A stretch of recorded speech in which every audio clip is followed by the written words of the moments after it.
जिस भारत में आज हम बराबरी की बात करते हैं, अगर ये ना होते तो शायद आज भी हम बराबरी का सपना देख रहे होते। वो आदमी जिसने अकेले ही पूरी व्यवस्था को चुनौती दी, स्कूल में पानी तक छूने नहीं दिया गया उस बच्चे को, बड़ा होकर उसी ने लिखा भारत का संविधान। सोचो, उस अंधकार से हमें निकालने वाला यह व्यक्ति। दोस्तों, आज़ादी सिर्फ अंग्रेज़ों से लड़कर पाना ही काफ़ी नहीं था।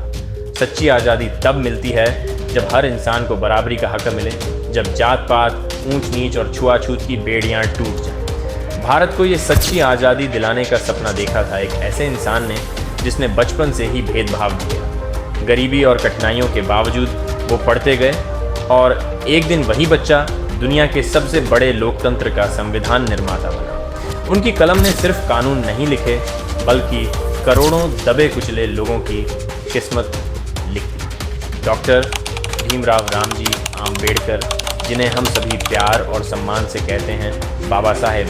तो चलते उसकी पूरी कहानी की ओर। वीडियो में आगे बढ़ने से पहले एक छोटी सी रिक्वेस्ट है, वीडियो को एक लाइक करके हमारे चैनल को सब्सक्राइब करें। डॉक्टर भीमराव आम्बेडकर का जन्म 14 अप्रैल 1891 को मध्य प्रदेश के छोटे से कस्बे महू, आज आम्बेडकर नगर में हुआ।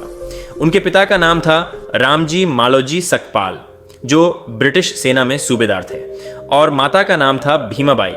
बचपन से ही भीमराव ने जातिगत भेदभाव का कड़वा अनुभव किया। जब वे स्कूल जाते तो उन्हें अलग बिठाया जाता। कभी पानी पीना होता तो ऊंची जाति का नौकर ऊपर से पानी डालता। उन्हें अपने हाथ से पानी छूने तक की अनुमति नहीं थी। इतनी मुश्किलों के बावजूद उनकी लगन और बुद्धिमत्ता अद्भुत थी। वे पढ़ाई में हमेशा आगे रहते। शिक्षक भी उनकी प्रतिभा को पहचानते थे। उनके मूल उपनाम सकपाल को बाद में उनके शिक्षक ने बदलकर आम्बेडकर कर दिया। यही नाम आगे चलकर इतिहास में अमर हो गया।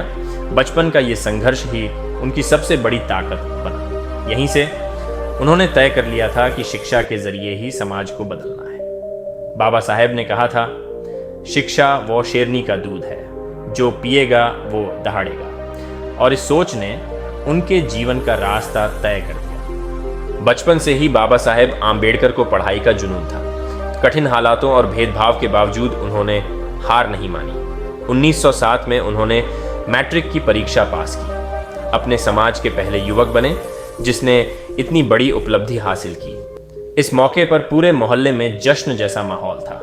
लेकिन यह तो उनकी लंबी शैक्षणिक यात्रा की बस शुरुआत थी। मैट्रिक के बाद वे एल्फिंस्टन कॉलेज मुंबई पहुंचे। यहाँ भी उन्होंने साबित कर दिया कि मेहनत और लगन से कोई रोक नहीं सकता। उन्होंने बीए किया और आगे पढ़ाई का सपना देखा। और फिर आया वह मौका जिसने उनकी जिंदगी बदल दी। बड़ौदा राज्य के महाराजा सयाजीराव गायकवाड़ ने छात्रवृत्ति दी, जिससे आम्बेडकर को विदेश में पढ़ाई का सुनहरा अवसर मिला। 1913 में वे अमेरिका की कोलंबिया यूनिवर्सिटी पहुंचे। वहां उन्होंने एमए और पीएचडी की पढ़ाई की। उनके शोध का विषय था भारत में जाति व्यवस्था और उसका विश्लेषण। अमेरिका में पहली बार उन्होंने अनुभव किया कि वहां कोई छुआछूत नहीं है, सब उन्हें बराबरी से देखते हैं। यही अनुभव उनके विचारों की नींव बना। इसके बाद वे लंदन स्कूल ऑफ इकोनॉमिक्स पहुंचे। यहाँ उन्होंने अर्थशास्त्र, राजनीति और कानून की गहरी पढ़ाई की। साथ ही ग्रेजिन से कानून बैरिस्टर एट लॉ की उपाधि भी ली। सोचिए दोस्तों, वो बच्चा जिसे स्कूल में पानी तक छूने नहीं दिया जाता था, वही बच्चा अब दुनिया की सबसे बड़ी यूनिवर्सिटीज़ से पढ़ाई कर रहा था। लेकिन बाबा साहेब का सपना सिर्फ अपनी ज़िंदगी बदलना नहीं था। उनका सपना था शिक्षा के हथियार से समाज की तकदीर बदलना। विदेश से लौटकर उन्होंने ठान लिया कि अब अपनी शिक्षा का इस्तेमाल भारत के करोड़ों दबे कुचले लोगों के अधिकारों की लड़ाई में करेंगे। विदेश से लौटने के बाद बाबा साहेब आम्बेडकर ने महसूस किया कि भारत में सबसे बड़ी समस्या सिर्फ गरीबी नहीं, बल्कि सामाजिक असमानता और जातिगत भेदभाव है। उन्होंने ठान लिया था कि वे अपनी शिक्षा और ज्ञान का इस्तेमाल केवल अपने लिए नहीं, बल्कि पूरे समाज के लिए करेंगे। उन्होंने सबसे पहले 1919 में मूक नायक नामक पत्रिका की शुरुआत की। इस पत्रिका के जरिए उन्होंने दलितों और शोषित वर्गों की आवाज बुलंद की, लोगों को समझाया कि अन्याय सहना भी पाप है। इसके बाद उन्होंने बहिष्कृत भारत नामक अखबार निकाला, जिसने समाज में गूंज पैदा की। सबसे बड़ा आंदोलन था महाड़ सत्याग्रह। उस समय अछूत समझे जाने वाले लोगों को 19 मार्च 1927 को हजारों अनुयायियों के साथ वे महाड़ तालाब पहुंचे। उन्होंने खुद पानी पिया और सबको पिलाया। यह एक ऐतिहासिक क्षण था, क्योंकि पहली बार दलित समाज ने अपने अधिकारों को लेकर इतना बड़ा कदम उठाया था। इसी वर्ष बाबा साहेब ने एक और क्रांतिकारी कदम उठाया। उन्होंने मनुस्मृति नामक उस ग्रंथ की प्रतियां जलाईं, जिसे जातिगत भेदभाव और छुआछूत की नींव माना जाता था। यह कदम प्रतीक था कि अब अन्याय और असमानता के खिलाफ लड़ाई और तेज होगी। बाबा साहेब ने अपने भाषणों और लेखन से दलितों और पिछड़े वर्गों में आत्मसम्मान की भावना जगाई। उन्होंने कहा, हम नीचे गिरे हुए हैं तो यह हमारी गलती नहीं, लेकिन अगर हम नीचे ही पड़े रह जाएं तो यह जरूर हमारी गलती है। धीरे धीरे वे एक आंदोलनकारी, समाज सुधारक और प्रेरणा के प्रतीक बन गए। उनका संघर्ष अब केवल समाज तक सीमित नहीं रहा, बल्कि राजनीति के मैदान तक पहुंच गया। और यहीं से उन्होंने तय किया कि अब बदलाव सिर्फ समाज में नहीं, बल्कि कानून और राजनीति के जरिए होगा। भारत में स्वतंत्रता आंदोलन तेज हो रहा था, लेकिन डॉक्टर आंबेडकर की नज़र सिर्फ आज़ादी तक सीमित नहीं थी। वे कहते थे, अगर भारत आज़ाद भी हो गया और समाज में बराबरी नहीं आई तो यह आज़ादी अधूरी होगी। 1926 में उन्हें बॉम्बे लेजिस्लेटिव काउंसिल का सदस्य नामित किया गया। यहाँ उन्होंने मजदूरों, किसानों और पिछड़े वर्गों की आवाज़ उठाई, 8 घंटे से ज़्यादा काम करने के कानून को चुनौती दी, महिलाओं और कामगारों के हक में आवाज़ बुलंद की। बाद में उन्होंने स्वतंत्र मजदूर पार्टी, इंडिपेंडेंट लेबर पार्टी बनाई, जिसका मकसद था वंचित वर्गों के अधिकारों के लिए राजनीतिक लड़ाई लड़ना। उनकी राजनीति किसी जाति के लिए नहीं थी, बल्कि समानता और न्याय की राजनीति थी। गांधी जी और बाबा साहेब के बीच एक बड़ा मतभेद तब हुआ जब ब्रिटिश सरकार ने अलग अलग वर्गों के लिए अलग चुनाव क्षेत्र, सेपरेट इलेक्टोरेट्स देने का प्रस्ताव रखा। बाबा साहेब ने सोचा, अगर दलितों को अलग से प्रतिनिधित्व नहीं मिला तो उनकी आवाज़ हमेशा दबा दी जाएगी। गांधी जी ने इसके विरोध में अनशन शुरू कर दिया। देश भर में तनाव फैल गया। अंत में बातचीत से पूना पैक्ट हुआ, जहां समझौता हुआ कि दलितों को अलग निर्वाचन क्षेत्र नहीं मिलेगा, लेकिन विधानसभाओं और संसद में उन्हें सुरक्षित सीटें, रिजर्वेशन दी जाएंगी। ये समझौता ऐतिहासिक था, क्योंकि इसने भारत की राजनीति में प्रतिनिधित्व और आरक्षण की नींव रखी।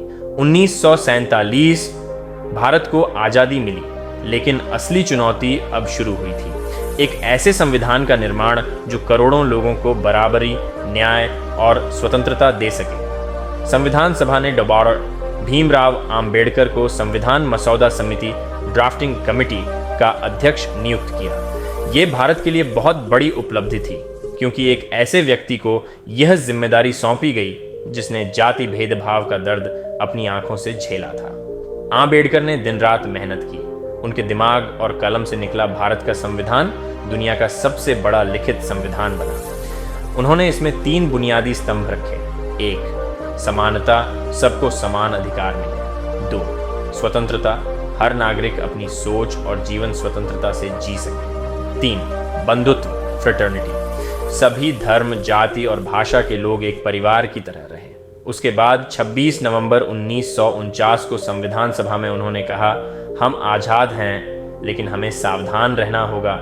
राजनीतिक आज़ादी तभी टिकेगी जब सामाजिक और आर्थिक बराबरी आएगी। उनकी ये चेतावनी आज भी उतनी ही प्रासंगिक है जितनी उस समय थी। 1950 में जब भारत का संविधान लागू हुआ तो इसे बनाने वाले प्रमुख शिल्पकार के रूप में डॉक्टर भीमराव आंबेडकर का नाम इतिहास में अमर हो गया। उन्होंने साबित कर दिया कि गुलामी की जंजीरों से टूटा हुआ इंसान भी पूरे राष्ट्र का निर्माता बन सकता है। डॉ. भीमराव आंबेडकर ने अपना पूरा जीवन जाति और भेदभाव के खिलाफ संघर्ष में बिताया, लेकिन आखिर में उन्होंने कहा, मैं हिंदू पैदा हुआ, लेकिन हिंदू मरूंगा नहीं। 14 अक्टूबर 1956 को नागपुर में उन्होंने और उनके लाखों अनुयायियों ने बौद्ध धर्म अपनाया। ये सिर्फ धर्म परिवर्तन नहीं था, बल्कि आत्मसम्मान और बराबरी की घोषणा थी। उन्होंने कहा, आज से हम बराबरी, बंधुत्व और करुणा के मार्ग पर चलेंगे। इसके कुछ ही महीनों बाद 6 दिसंबर 1956 को दिल्ली में बाबा साहेब का निधन हो गया। पूरे भारत ने एक महान नेता खो दिया, लेकिन उनका सपना, उनकी सोच, उनका संविधान आज भी हमें मार्ग दिखाता है। 1950 के बाद बाबा साहेब का स्वास्थ्य धीरे धीरे बिगड़ने लगा। उन्हें मधुमेह, डायबिटीज़, नज़र की समस्या और लंबे समय से चले आ रहे तनाव ने काफ़ी कमज़ोर कर दिया था। रात रात भर वे काम करते, संविधान और अपने लेखन में जुटे रहते। उन्होंने बुद्ध और उनका धम्म नामक अपनी आखिरी किताब इन्हीं दिनों में पूरी की। 1954 से 55 में वे बहुत बीमार रहने लगे, कभी बिस्तर पर, कभी व्हीलचेयर पर, लेकिन संघर्ष और काम से पीछे नहीं हटे। उनकी एक ही चिंता रहती थी, भारत का समाज कब बराबरी और न्याय की ओर बढ़ेगा। फिर आया 6 दिसंबर 1956। दिल्ली के अलीपुर रोड स्थित उनके निवास पर नींद में ही उन्होंने अंतिम सांस ली। उनकी उम्र सिर्फ 65 वर्ष थी। ये खबर पूरे देश में आग की तरफ फैल गई। लाखों लोग सड़कों पर उमड़ पड़े। मुंबई के दादर स्थित चौपाटी समुद्र तट पर उनका अंतिम संस्कार बौद्ध रीति से किया गया। वहाँ समुद्र किनारे जो जगह थी वह आज चैत्य भूमि के नाम से करोड़ों अनुयायियों के लिए तीर्थ स्थल बन चुकी है। लोग कहते हैं, बाबा साहेब भले ही शारीरिक रूप से इस दुनिया से चले गए, लेकिन उनकी सोच, उनकी लड़ाई और उनका सपना आज भी हर दिल में धड़कता है।